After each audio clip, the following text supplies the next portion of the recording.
Good day, my loves. Good day.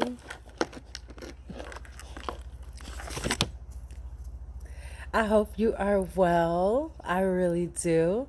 I pray that you have peace of mind, joy, and healing for your heart.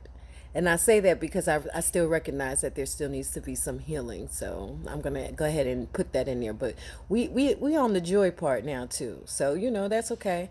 The healing will probably never be over with because we're unpacking so much. And then remember in the previous video that I said that you are unpacking trauma from generations. It's not just your trauma. So when it feels unusual, when you're like, okay, well, where's this coming from? It's because you are the manifestation of your ancestors and you're helping them in the spirit world as well. So, that's that. But I came on here to talk about a video that I posted probably like months ago, and it was about the birds. And I had asked if you guys see that the young birds have been. In the beginning, I said like attacking the older birds, like the bigger birds, but then I realized that this is just my belief, so you can do your own research.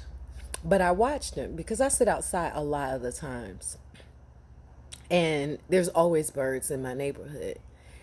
And the young birds are always attacking, it seems like, the big birds.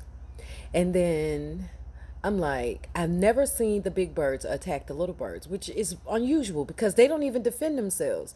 These big birds just be going, they just be flying or gliding. They don't even fly.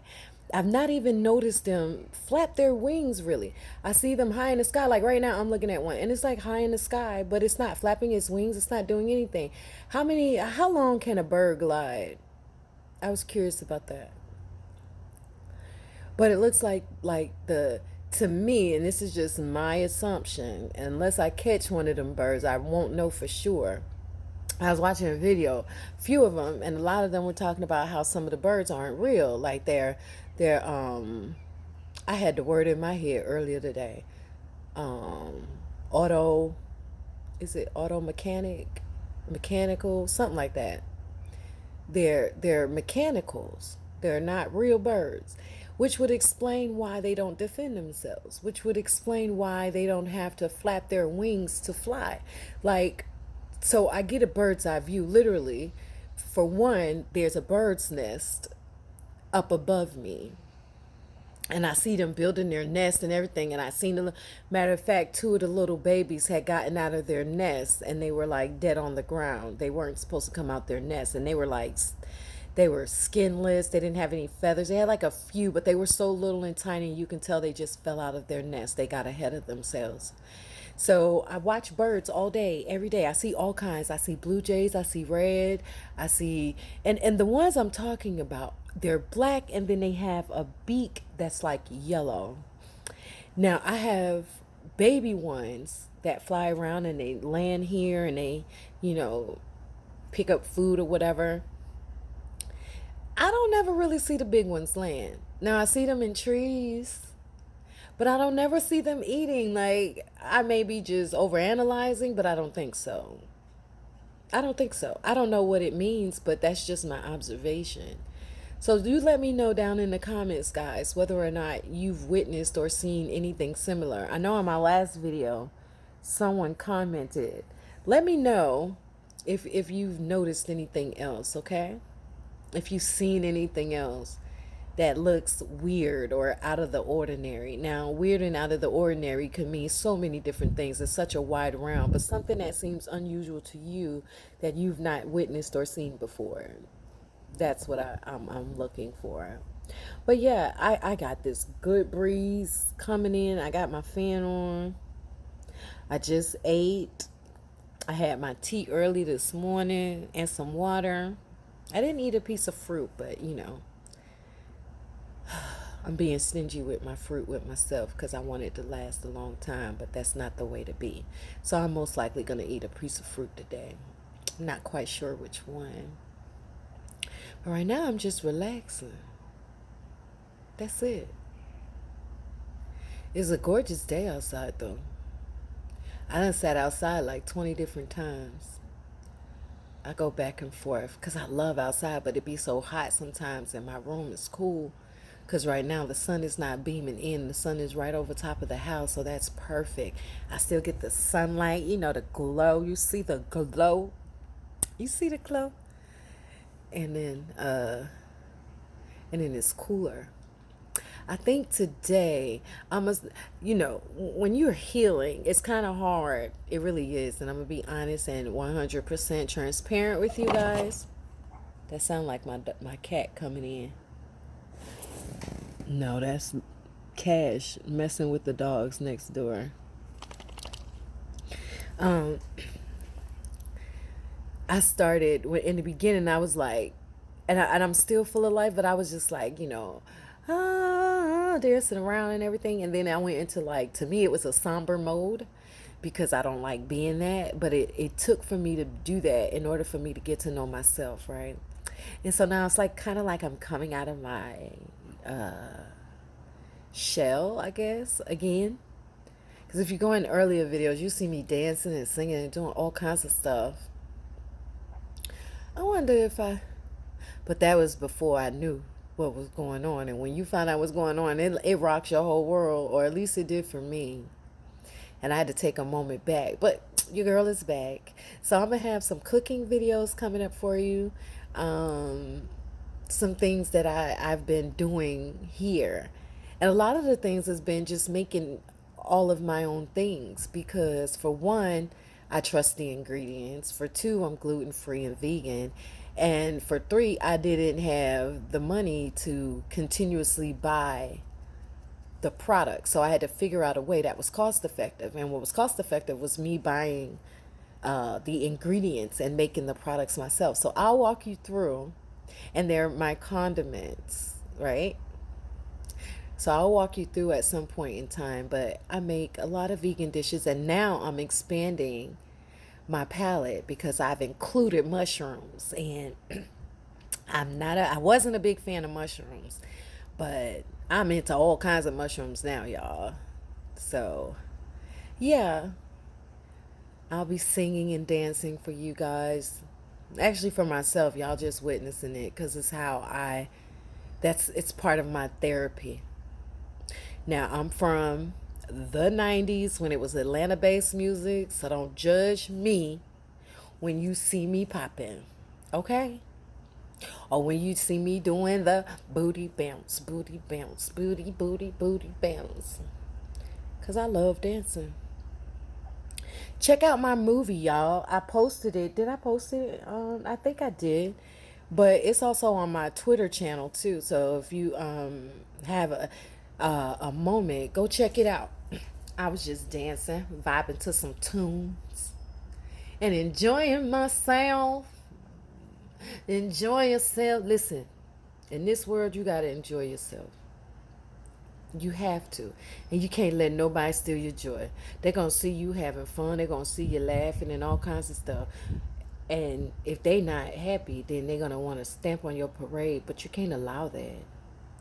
You can't allow that. And listen, I know sometimes it's hard because you get triggered. But when you know your triggers, it's hard for you to be triggered. Did you hear what I said? When you know your triggers, it's hard for you to be triggered. And that's part of healing, is knowing your triggers and finding an emotional, intelligent way of dealing with your emotional triggers, and not yelling and not fussing and not picking out random things to fuss about. My mom used to do that. And this is no judgment, Our parents had a long walk, and a lot of them weren't awakened. You had some that awakened during the 60s, with the whole free love. But then they all digressed, and some of them went back to corporate America and didn't stick with the path, the spiritual path, because that's what it is. Spiritual path. Not all about the sex and stuff. I mean, not all about the drugs and stuff. That had to do with a lot of the planetary alignments during that time. But right now, we're changing the way the world operates. It's no more operating in fear and cruelty and evilness and lying and deceit and manipulation. Now we're changing it for it to be open, honest, love, emotional intelligence, feelings. You know, those things matter. And for the longest time, we were raised not to feel anything. It was shut it up, keep it moving. Shake it off, keep it moving. Be tougher, keep it moving. Like, which is why you have a lot of unhealed creatures.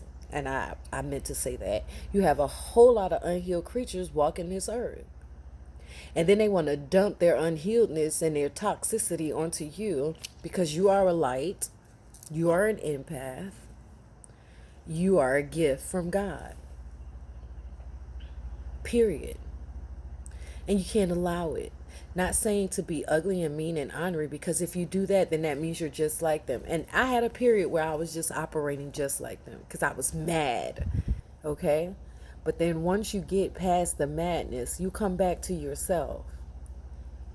You get mad because you realize how much you've been taken advantage of. You get mad when you realize that the love you give was not reciprocated. You get mad when you realize that what you've been putting out, you are not getting back in return.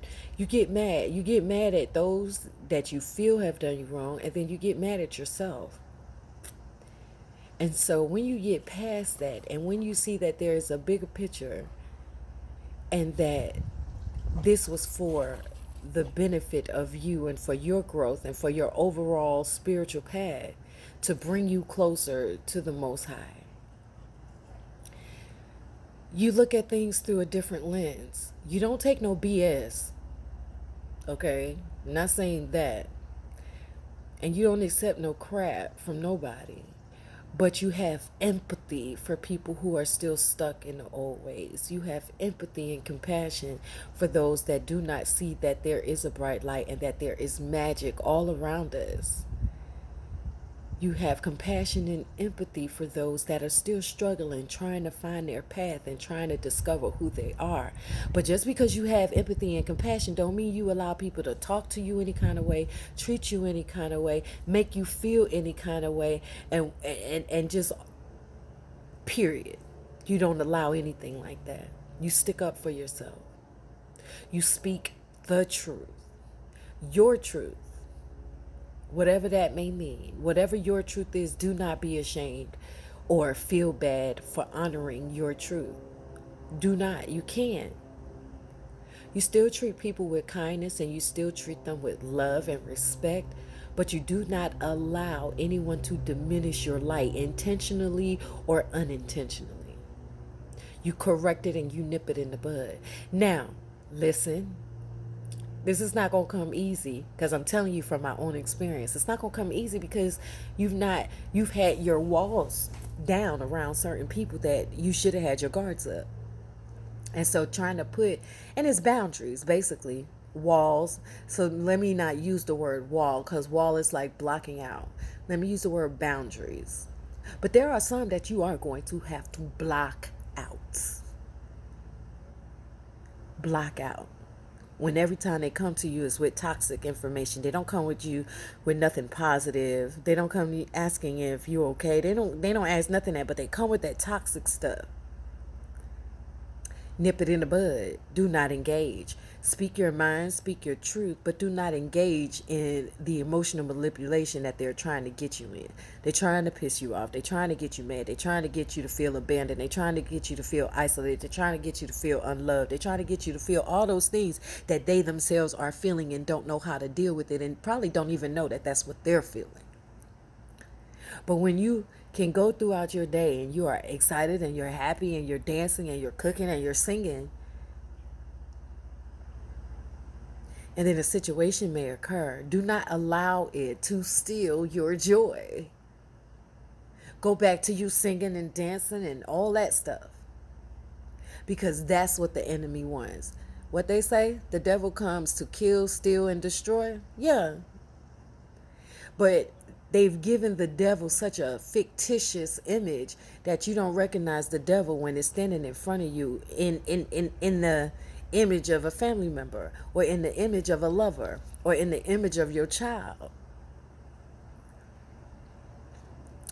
That's why did I say it or did I write it? I think I wrote it, but I'm sure I think I said it too in one of my previous videos, that you got to look past the recognition of the face and look to the soul. That's when you'll see the truth, because the soul can't lie. And if the soul is demonic, the body is going to tell it. The body going to tell it. Because a person think that they hide in the demon inside of them, but they really not. Because the body shows it. The body tells it. The actions show it. Now, this is the thing. I do believe in possession. And I do believe in redemption. But I also believe that the people have to want redemption. They have to want it.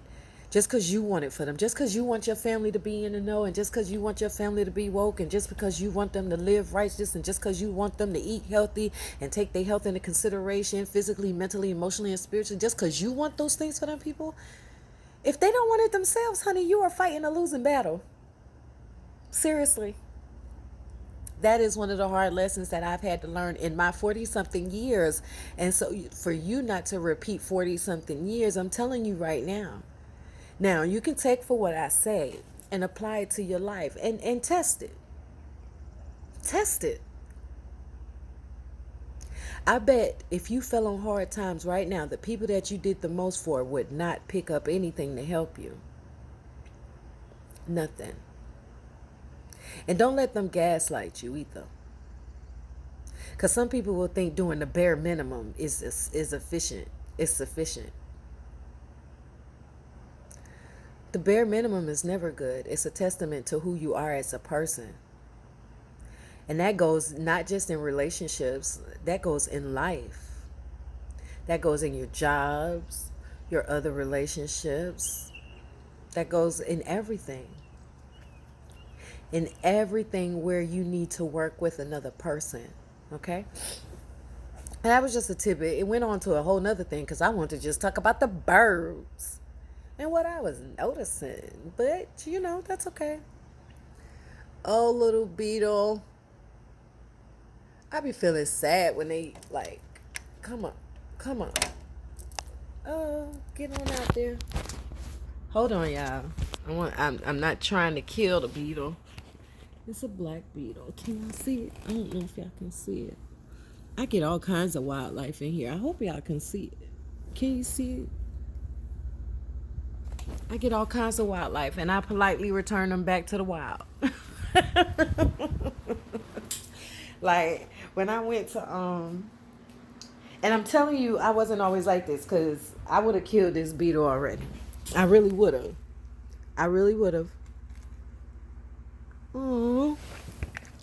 Oh, what's wrong? I think he just froze up. And then you got the big paw dog that just probably just smushed it. Lord have mercy. Okay. When I went to Costa Rica, y'all, I knew once I stepped into the Amazon, because we was up in the mountains. The retreat was up in the mountains. Everything was integrated in the forest. The retreat was, the housing was integrated. And I love this, even her garden was integrated with the forest. It wasn't like she had, it wasn't designated for a space. When you walk the path, there were signs that showed you what the foods and the herbs and stuff were, but it wasn't in a box. It was growing wild with the terrain itself, and I love that. I absolutely love that. And then I just watched a video about a couple who did the same thing, and I forget, they called it something fancy. I forget what it was, but basically, instead of you planting in boxes and in or in the land where you're plowing it and it's all in a straight line and all that other stuff, they integrated their garden into the forest. And so what that did was it allowed them to grow their vegetables and stuff with the timing of the earth. Isn't that awesome? That was beautiful to me. Now, I would still have, like, like a greenhouse or something like that, but I thought that was pretty neat. I thought that was like an awesome idea. So it fed off of the land. When it rained, it fed, and it grew with everything else. It wasn't forced gardening. I don't know why I just thought that, but it wasn't forced gardening. So I'm just learning a lot, because I definitely want to be a better person than I am, more in tune with my emotions, because that is the key. When you are out of whack with your emotions, all kinds of things can happen. All kinds of things can happen. So yeah, that's just a little tidbit, y'all. A little motivation on this. Today Friday. Today Friday. It's today. Yes, it is Friday, y'all. I don't remember the days anymore. I really don't. But I'm pretty excited about, like coming out of seclusion. But I still meditate on it, because I want to do things in according to my spiritual path. I really do. It's a lot easier. Not saying that it will be easy, but it is a lot easier, because I'm not going against the grain of who I am. And that was one of the things that I was thinking about, like, about the job. And I'm like, okay.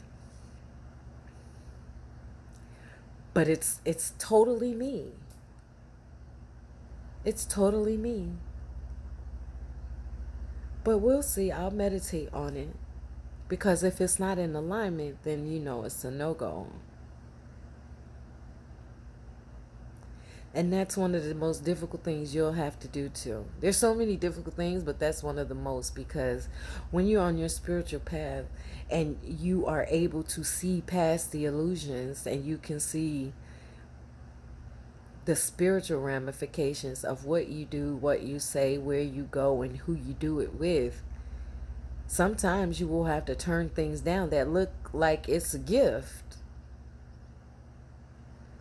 But on the hindsight of that, what will it do to you spiritually? Yeah, the money will help, but what will it do to you spiritually? What's that saying? What does it profit a man to gain the world but lose his soul? And the world is worldly things, money, things. Think about it. Think about it. I know there are a lot of people that judge, because I was one of those ones that had a lot of things. I had a lot of clothes. I told y'all about that. Money was a motivator for me, but it wasn't a motivator for me to be on a spiritual path and for me to help. It was just there for me to gain stuff. So when I started my spiritual path and God was like guiding me to get rid of a lot of things, I'm sure the people around me thought I was crazy. They still probably think I'm crazy. Sober mind speaks the truth, though, and I'm very sober. So, yeah. I think I'm going to take me a nap, though. I am. My baby boy outside, he done been aggressive lately. And I know it's a lot of energies. I think, Pluto just went in retrograde? Oh, hold up. Did it? Hold up. Wait.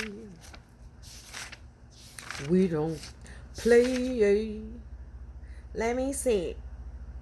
Y'all. 1, 2, 3, 4. Do y'all know that we got 5 planets going into retrograde? This is sick. And I wrote it down, but it didn't dawn on me because it was like in the future. Okay, so I wrote this down. Listen. Saturn in Aquarius goes station retrograde June 4th. So that's not here yet. Uranus in Taurus goes station retrograde 8/24. Not here yet. I'm going to put this together on why I'm saying. Neptune in Pisces goes station retrograde in Pisces. Okay, so Saturn in Aquarius goes station retrograde in Aquarius. Uranus in Taurus goes station retrograde in Taurus. Neptune in Pisces goes station retrograde in Pisces. 6/28/22. That was yesterday, y'all. That was yesterday. No, 6/20. I'm tripping. 6/28/22. That has yet to come. But Pluto in Capricorn, station retrograde in Capricorn, went yesterday. No, today. 4/29. It's 4/29. And it's 12:03 on the clock. Okay, okay, okay. So it's April 29th. So Pluto in Capricorn goes station retrograde. I'm actually going to do some research and see what I find on that because I'm still studying, y'all. I'm still studying. But let me see what that actually means. And then you have Chiron in Aries, and it goes station retrograde in Aries in July. Okay, so wow. I wonder how long it lasts. I'm gonna have to do an update. So if how long does a retrograde last? Does it last through a moon cycle? I'm just thinking out loud, guys. But if you know the answer, go ahead and put it down in the comments. Save me some trouble in researching. But I'm probably going to research it anyway because I want to know and look for myself and see if I find any other information. But yeah, so get ready for some retrogrades is just when it looks like or it appears the planet is moving backwards. But I'm going to do some more research as well. So things may get wonky. We always talk about a Mercury retrograde when, Mercury is the planet for communications, of all things, communication. So that's telecommunicating, verbal communicating, all that. And it always goes a little haywire or wonky. Your laptop or your phone or your words get all jumbled up. So I'm still researching, but I'm definitely going to look to see Pluto. Pluto is the smallest planet, and I know it was downgraded. I'm just going off the top of my head. I know it was downgraded from a planet, but it still packs a powerful punch. What does Pluto govern, though? I'm going to do some research because I want to know what it does. Yeah, let me see.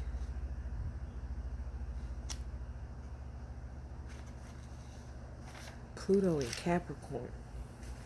Let me see something. Listen, y'all. Listen, y'all. Listen to the memory. Oh, I'm tripping. I know where you at, Pluto. You at the end, Pluto. Here you go. And I got I got a bunch of notes on it. I got a bunch of notes on Pluto, y'all. I got a bunch of notes on Pluto. Okay, so Pluto recreates and destroys. Out with the old, in with the new.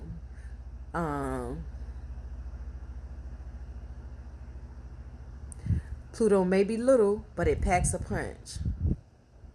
Pluto rules sex.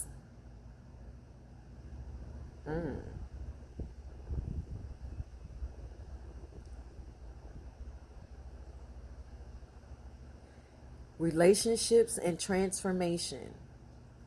Rebirth. So listen, what does that mean? So these are all the positive things. This is what, recreates and destroys. Some people may not think the destroy part is positive, but I've come to accept it as it is because once something has been destroyed, it can be recreated on a stronger foundation, i.e. ourselves, i.e. when we are going through an awakening, you actually feel like you are dying because you are. You're emotionally dying. Your ego is dying, only to be rebirthed to be an asset and not a liability to who you are and on your spiritual journey and your life in this world. Let me repeat that again.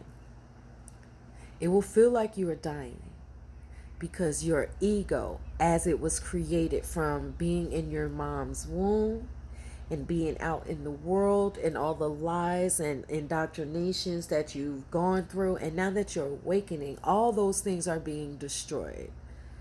The veil is being lifted, the masks are being taken off. And it's going to feel like you are dying, because you're going to feel as if everything around you was a lie. Everything around you was not the truth. And I'm not just talking about everything, I'm talking about every person. So it's going to make you feel like you are having a physical death.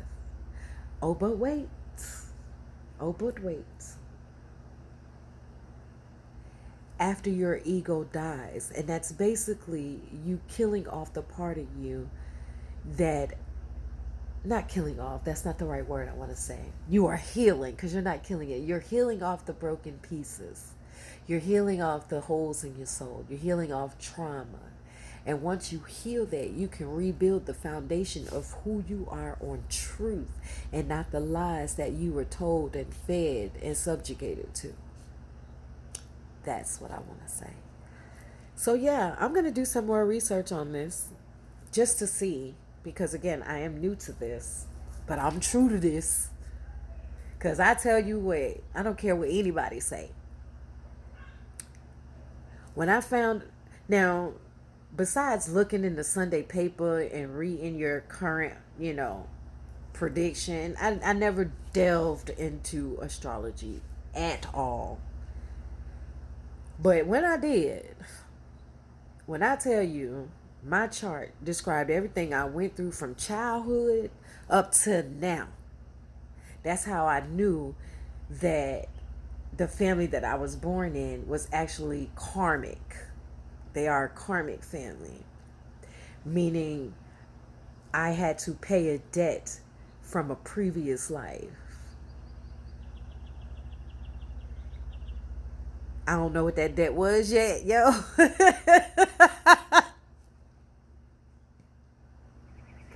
I don't know what that debt was, yo. But it had to be astronomical. I don't know what I did in the previous life or what happened. I don't know. I don't think it was me, though.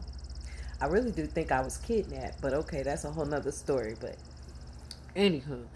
So I'm going to have another video for y'all. I am. I'm going to have another video for y'all. I had to laugh out loud on that one because that was funny. Because I had to think about it. I'm like, what could I have possibly done? And that's the thought that I had while I was going through stuff. Like, because I'm like, I know I've been too good to people. I have supported. I've done everything. So I know for me to be going through this, it got to be something in the game. And you put your own word in there. It had to be some in the game. There was some definitely boo-boo in the game. Today I can laugh about it. But I promise you, 5 years ago, I was crying trying to figure out why everybody doing dumb stuff and being the same way. And now I don't even have that question anymore because I know why they doing it. Namaste, Ashe, Mazel Tov.